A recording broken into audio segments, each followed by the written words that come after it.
Jake Morrison stood at the window of his small ship and looked down at the planet below. Valthus was beautiful. The surface sparkled like a giant jewel under the light of 3 suns. Crystal towers rose from green forests and silver rivers, wound through purple mountains. It looked like something from a dream. But Jake was not here for sightseeing. He was here to save humanity.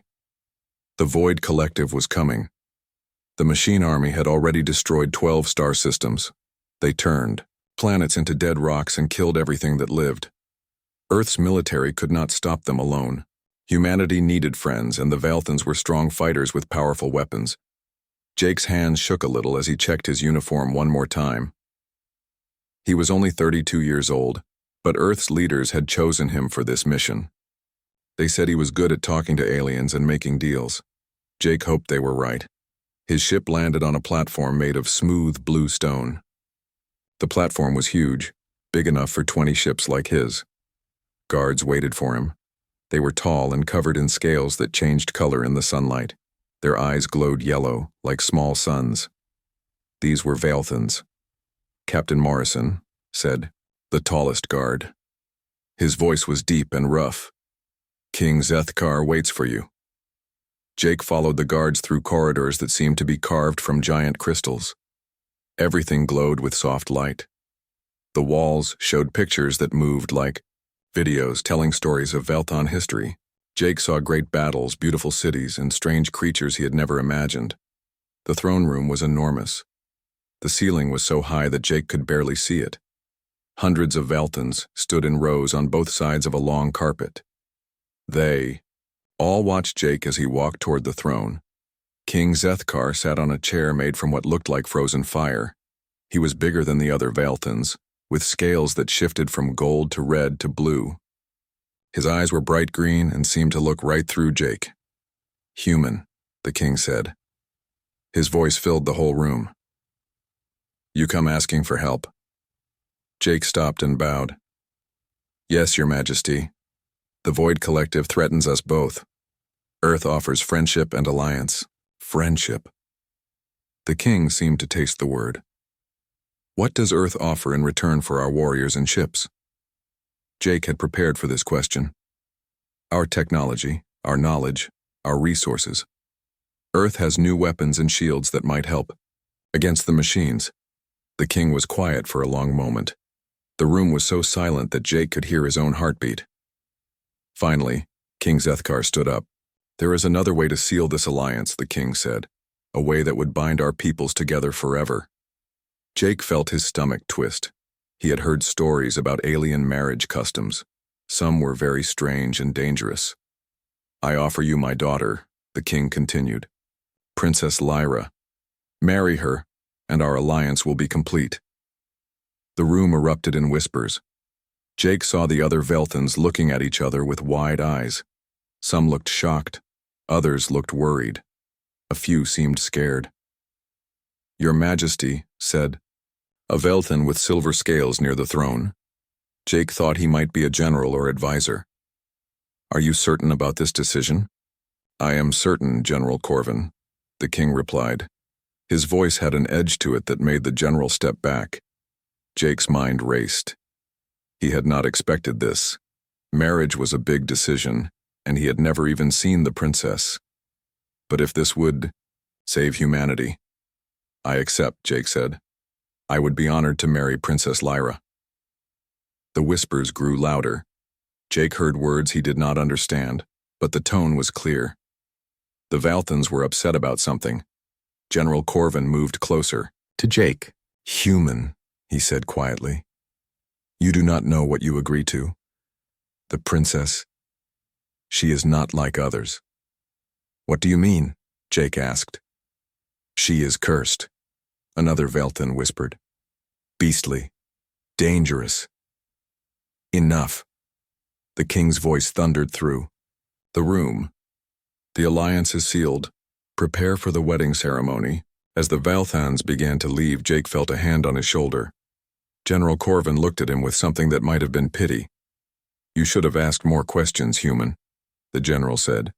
The princess changes. When the moons align, she becomes something else. Something terrible. What kind of changes? Jake asked, but the general was already walking away. That evening, Jake was taken to the palace gardens to meet his bride. The gardens were unlike anything on Earth. Trees with silver leaves grew next to flowers that sang when the wind touched them. Small lights floated in the air like stars. Princess Lyra was waiting by a fountain that flowed upward instead of down. When she turned to face him, Jake forgot how to breathe. She was beautiful. Her scales were gold like her father's, but softer, more delicate. Her eyes were amber-colored and kind. She wore long robes that covered most of her body, but Jake could see that she moved with grace. "Captain Morrison," she said. Her voice was musical, like wind chimes. "I am sorry." "Sorry for what?" Jake asked. "For what my father has done to you," she said. "You should not have agreed to this marriage. You do not know what I am." Jake moved closer. "Then tell me." Princess Lyra looked away. "I cannot. You would run away, and then both our peoples would suffer." "I'm not going anywhere," Jake said. "We're in this together now." The princess looked at him with surprise. "You are not afraid?" "Should I be?" She was quiet for a long time. Above them, Jake could see two of the planet's 3 moons starting to rise. They were bigger than Earth's moon and glowed with different colors. "Tomorrow night is the alignment," Princess Lyra said finally. "The 3 moons will be full together. You will see then what I really am." "And what if I'm not afraid?" Jake asked. Princess Lyra smiled, but it was a sad smile. "No one has ever not been afraid, Captain Morrison. Not even my own people." As Jake walked back to his rooms that night, he thought about what the general and the princess had said. Something about changes and curses and beasts. He had agreed to marry an alien princess to save humanity. But now he wondered what else. He had agreed to. The next day would bring answers. Jake only hoped he would be ready for them. The wedding ceremony was beautiful and strange. Jake wore special robes made from cloth that sparkled like starlight. Princess Lyra looked like a goddess in her golden dress, but Jake noticed she kept her hands covered with long gloves. Hundreds of Veltans watched as the king performed the ceremony in the ancient language. Jake did not understand the words, but he could feel their power. When it was over, Princess Lyra was his wife, and he was now part of the royal family. The celebration lasted all day. There was music that made Jake's heart feel light, and food that tasted like nothing on Earth. The Velthans seemed happy about the alliance, but Jake noticed they kept their distance from Princess Lyra. Even during her own wedding, she sat alone except for Jake. As the sun set, the 3 moons began to rise. Jake could see them through the great windows of the celebration hall. The first moon was silver, the second was blue, and the third was red. They were growing brighter as they climbed higher in the sky. "It is time," Princess Lyra said quietly to Jake. "We should go to our chambers." The royal chambers were magnificent. The walls were made of crystal that glowed softly, and the bed was covered in silk that felt like water. But Princess Lyra did not seem to notice the beauty around them. She stood by the window watching the moons. "You should leave," she said without turning around. "Sleep in the guest rooms tonight." "This is our wedding night," Jake said gently. "I'm not going anywhere. Please." Her voice was shaking. "You do not understand what will happen." Jake walked over to stand beside her. The 3 moons were almost perfectly aligned now, and their combined light was growing stronger. "Then help me understand," he said. Princess Lyra looked at him with tears in her amber eyes. "Every month, when the 3 moons align like this, I change. I become something horrible, something that frightens everyone who sees me." "What kind of change?" Jake asked. "I become a beast," she whispered. "Large and strong and terrible. My own people are afraid of me. Even my father can barely look at me when it happens." The moonlight was getting brighter. Jake could see it starting to affect Princess Lyra. Her breathing was becoming faster, and her hands were shaking. "How long have you been dealing with this alone?" Jake asked. Since I was 12 years old, she said. It started when I became an adult. The doctors say it is a curse in my bloodline, something that appears sometimes in the royal family. Jake felt angry, but not at her. He was angry at everyone who had made her feel ashamed of something she could not control. Show me, he said. No. Princess Lyra backed away from him. You will be frightened. You will hate me. I won't, Jake said firmly. We're married now. That means we face everything together. The moonlight grew stronger, and Princess Lyra gasped. It's starting, she said. Please, Jake, go to the other room. But Jake stayed where he was. He watched as his new wife began to change. It started slowly. Her golden scales became darker and larger.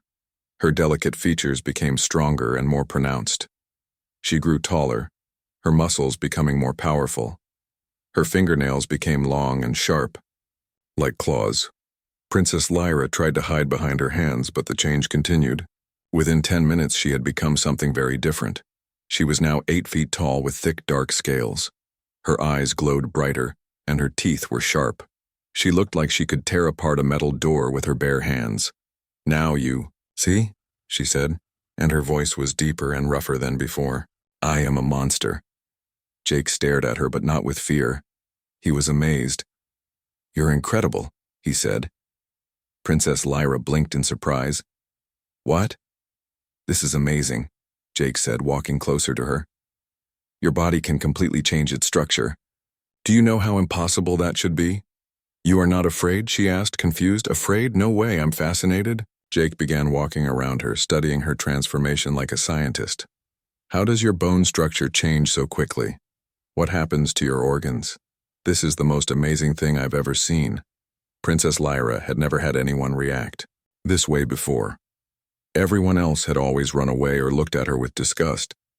But Jake was looking at her like she was wonderful. On Earth, Jake continued, we have stories about people who can change like this.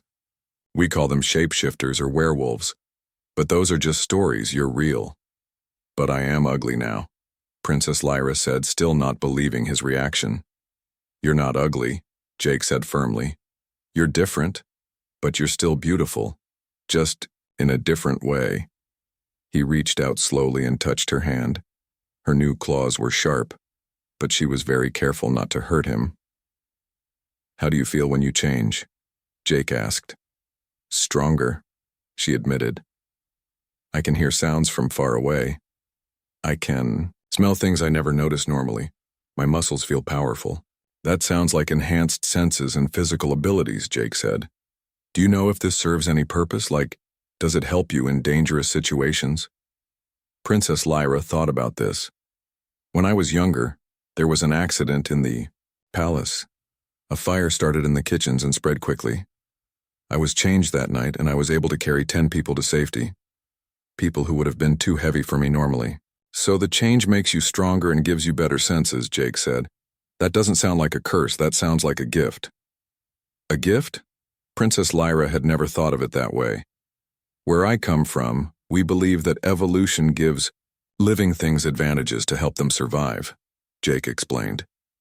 Maybe your transformation is your body's way of making you more capable when you need to be. They talked for hours as the moons moved across the sky. Jake asked questions about her transformation, and Princess Lyra answered them. For the first time in her life, someone was interested in her change instead of frightened by it. As dawn approached, Princess Lyra began to change back. Her body became smaller and more delicate again. Her scales returned to their golden color, and her claws became normal fingernails. When the transformation was complete, she looked at Jake with wonder. You really are not afraid of me, she said. Not even a little bit, Jake replied. In fact, I think you might be exactly what both our peoples need. What do you mean? Jake thought about the Void Collective and their terrible machines. I don't know yet, he said. But I have a feeling that what you call a curse might be the key to saving everyone. Princess Lyra smiled, and this time it was not a sad smile. For the first time in years, she felt hope. Maybe being different was not something to hide. Maybe it was something to be proud of. "Thank you," she said softly. "For what?" "For seeing me," she replied. "Really seeing me instead of just being afraid." Jake took her hand in his. "We're partners now," he said, "and partners help each other figure things out." Outside their window, the 3 moons were setting, and the morning sun was rising. It was the beginning of a new day, and for both Jake and Princess Lyra, it felt like the beginning of something much bigger than either of them had imagined. Over the next few weeks, Jake spent every day learning about Princess Lyra's transformations. He brought his scientific equipment from his ship and set up a small laboratory in their chambers. Princess Lyra was nervous at first, but Jake's excitement made her curious too. "On Earth, we study how living things change and adapt," Jake explained as he looked at samples of her scales under a microscope. "We call it evolution. Living things develop new abilities to help them survive." "But my people say this is a curse," Princess Lyra said, watching him work. "Maybe your people are wrong," Jake replied. He showed her the microscope image of her scales. "Look at this. Your normal scales are beautiful, but they're soft. But when you transform, they become much thicker and stronger. It's like natural armor." Princess Lyra looked through the microscope and gasped. She had never seen her own scales this way before. "They look so different." "Everything about your transformation makes you more capable," Jake continued. "Stronger muscles, better senses, tougher skin. In my world, we would call this a survival adaptation." Each night, Jake tested different things during her transformation. He found that her hearing was 10 times better than normal. She could see in almost complete darkness. Her strength increased by 5 times, and her reflexes became incredibly fast. "Try this," Jake said one night, holding up a piece of metal. "See if you can bend it." In her transformed state, Princess Lyra easily bent the metal bar into a circle. "Is this normal for humans?" she asked. "Not at all," Jake laughed. "The strongest human couldn't do that without machines." But the most amazing discovery came by accident. Jake had been feeling sick from eating some Veltan food that didn't agree with him. When Princess Lyra touched his hand during her transformation, his sickness went away. "What did you do?" Jake asked, feeling much better. "I do not know." "Princess," Lyra said, looking confused. "Sometimes when I touch sick animals in the garden, they get better. I thought it was just coincidence." Jake got very excited. "You might be able to neutralize toxins," he said. "Your body processes harmful things and makes them safe." They tested this theory carefully. Jake brought small amounts of different substances that were poisonous to humans. When Princess Lyra touched them during her transformation, they became harmless. "This is incredible," Jake said, taking notes. "Your transformed body can clean poison from living things. Do you understand how valuable that ability is?" Princess Lyra was starting to understand that her transformation might not be the terrible curse she had always believed it was, but she was still confused about one thing. "If this is so useful, why does it only happen during the moon alignment?" she asked. Jake had been thinking about this too. "Maybe it's not just the moons," he said. "Maybe the moons are just one trigger. What if your body transforms when it senses danger or stress?" To test this idea, Jake created a safe but stressful situation. He had some guards pretend to attack them during the day when the moons were not aligned. As soon as Princess Lyra felt real fear for Jake's safety, she began to transform. "It worked," Jake said excitedly as Princess Lyra changed. "Your body knows when you need extra abilities." This discovery changed everything. Princess Lyra could trigger her transformation when she needed to, not just during the moon cycles. She practiced controlling it, learning to change when she wanted to and stay normal when she didn't need the extra abilities. But their experiments were interrupted by terrible news. General Corvin came to their chambers with a report that made Jake's blood run cold. "The Void Collective has reached the outer systems," the general said grimly. "They destroyed the mining colonies on Xerion Prime. No survivors." Jake felt sick, but not from food this time. "How long before they reach Earth or Valthus?" "Our scientists estimate 6 months, perhaps less," General Corvin replied. They are moving faster than we expected. After the general left, Jake and Princess Lyra sat quietly, thinking about what this meant. Billions of people on both worlds were in danger. Our alliance needs to be stronger, Jake said finally. But our normal weapons aren't working against the Void Collective. They adapt too quickly. What kind of weapons do they use? Princess Lyra asked. Jake pulled up reports on his computer.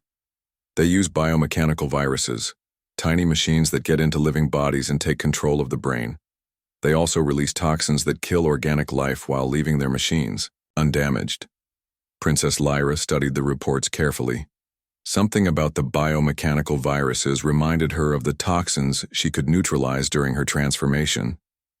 Jake, she said slowly, what if my ability to clean poisons could work on these biomechanical viruses too? Jake looked at her with growing excitement. If you could neutralize their bioweapons, you would be immune to their most dangerous attacks. Not just immune, Princess Lyra said, her mind racing. I could protect others too. If I can clean toxins from living things by touching them, maybe I could clean these viruses the same way. Jake began pulling up more technical information about the Void Collective's weapons. According to these reports, their bioweapons target the nervous system first. But if you could neutralize them before they take effect, I could save people. Princess Lyra finished. I could actually save people. For the first time, Princess Lyra truly understood that her transformation was not a curse. It was exactly what the galaxy needed to fight this terrible enemy. Her people had been wrong to fear her abilities. Those abilities might be the key to survival for everyone. We need to tell my father, she said. And we need to start training with your military people. Jake nodded. But first, we need to understand exactly how your abilities work against these bioweapons. We'll need to run tests. Tests with real Void Collective weapons? Princess Lyra asked. If we can get samples, yes, Jake said seriously. It's dangerous, but if we're right about this, you might be the most powerful weapon against the Void Collective that anyone has ever had. Princess Lyra thought about all the people on both worlds who would die if the Void Collective reached them. Children, families, friends, all the Vialthans who had feared her transformation, and all the humans on Earth who didn't even know she existed. Then let's get started, she said firmly. It's time to find out what I can really do. That night, as they prepared for the experiments that would change both their lives, Jake realized something important. He had come to Valtis to save humanity through a political alliance. Instead, he had found something much more powerful. He had found a partner whose unique abilities might save everyone in the galaxy, and Princess Lyra finally understood that being different was not something to hide from. Sometimes being different was exactly what the world needed. The attack came without warning. Jake woke up to sirens blaring throughout the palace. Red lights flashed in the corridors, and he could hear guards shouting orders. Beside him, Princess Lyra was already sitting up, her eyes glowing brighter than usual. What's happening? Jake asked, grabbing his clothes. The Void Collective, Princess Lyra said grimly. I can smell something wrong in the air, something that doesn't belong here. General Corvin burst into their chambers without knocking. His face was pale with fear. They're here. Void Collective scouts have landed in the eastern districts. They've released some kind of biological weapon. Jake felt his heart sink. The Void Collective had arrived months earlier than expected. What kind of biological weapon? We don't know exactly, the general replied. But people are collapsing wherever the scouts have been.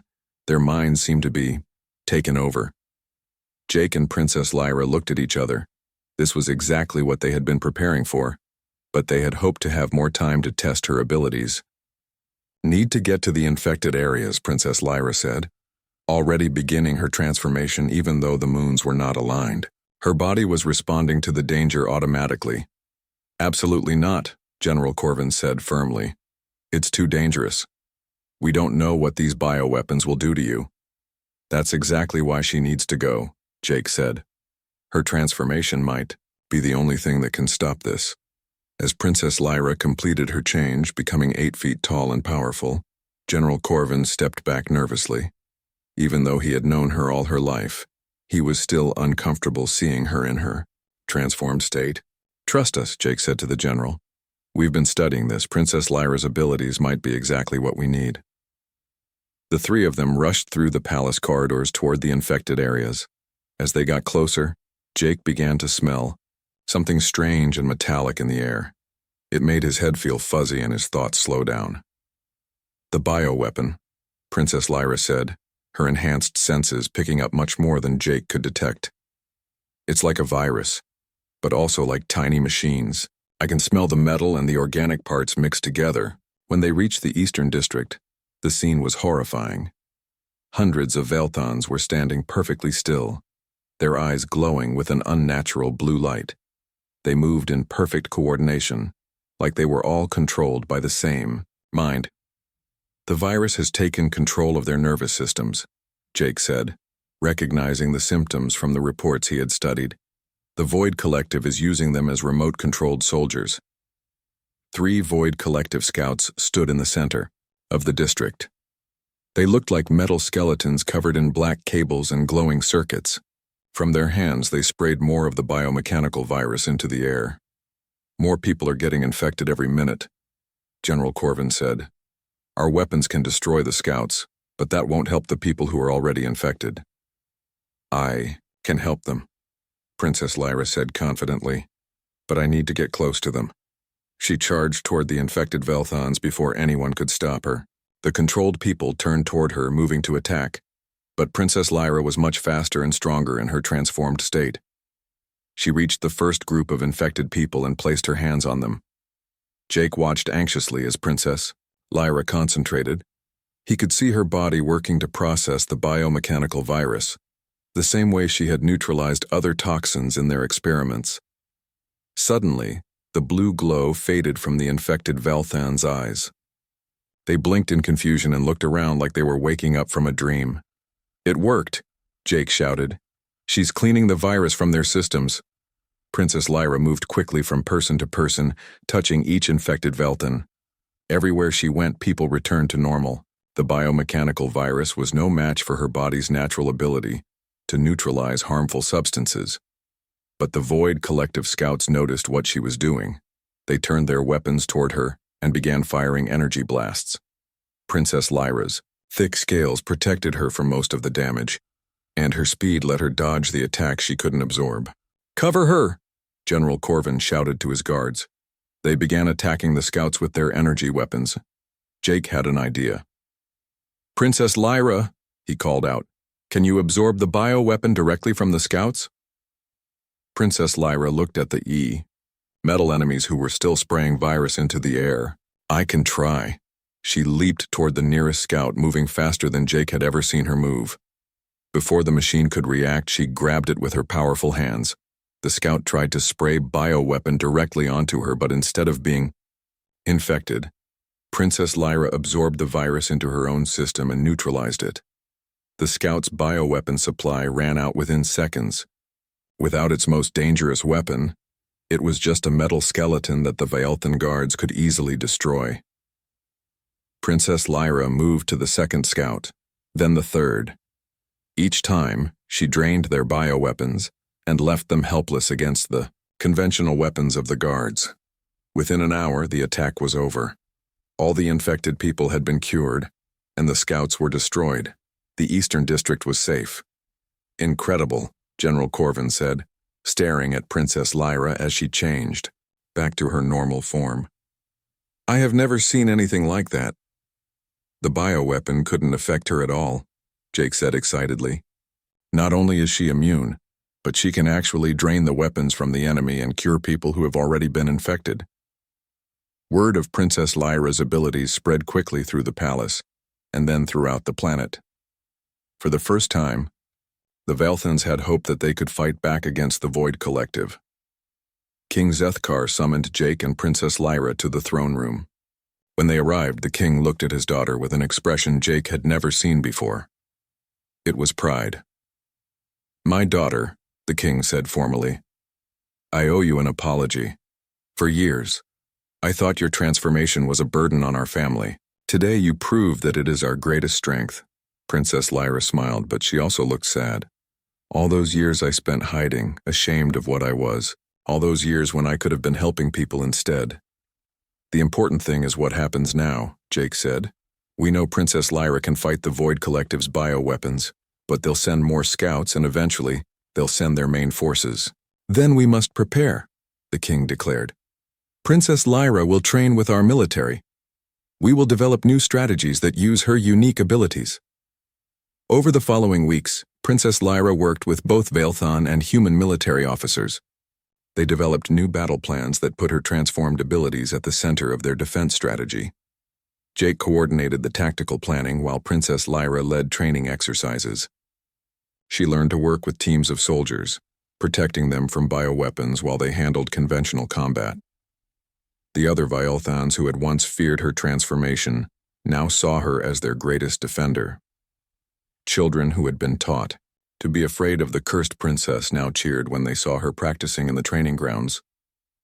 It's amazing how quickly people's opinions can change, Princess Lyra said one evening as she and Jake watched the sunset from their chambers.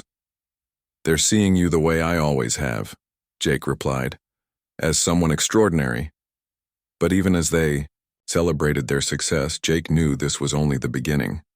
The Void Collective would learn from this defeat and return with new weapons and strategies. The real test of Princess Lyra's abilities was still coming. Are you ready for what's next? Jake asked. Princess Lyra looked at him with determination in her amber eyes. I've spent my whole life being afraid of what I am, she said.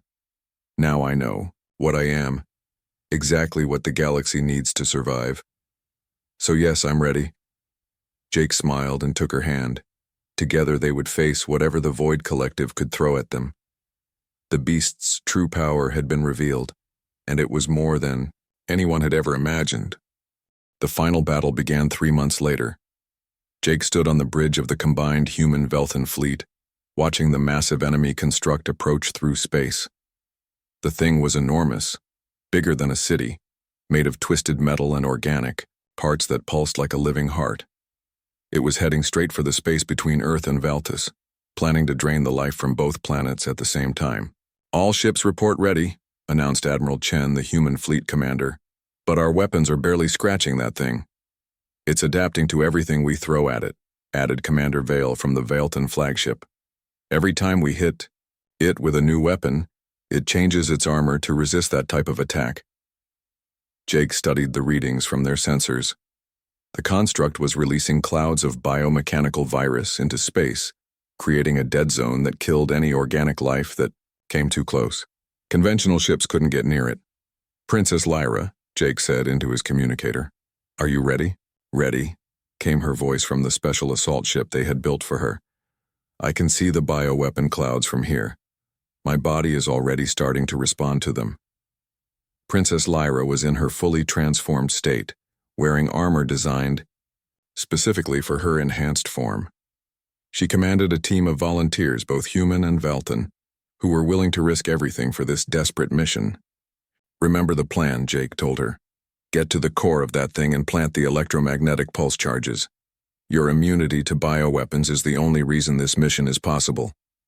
I know, Princess Lyra replied.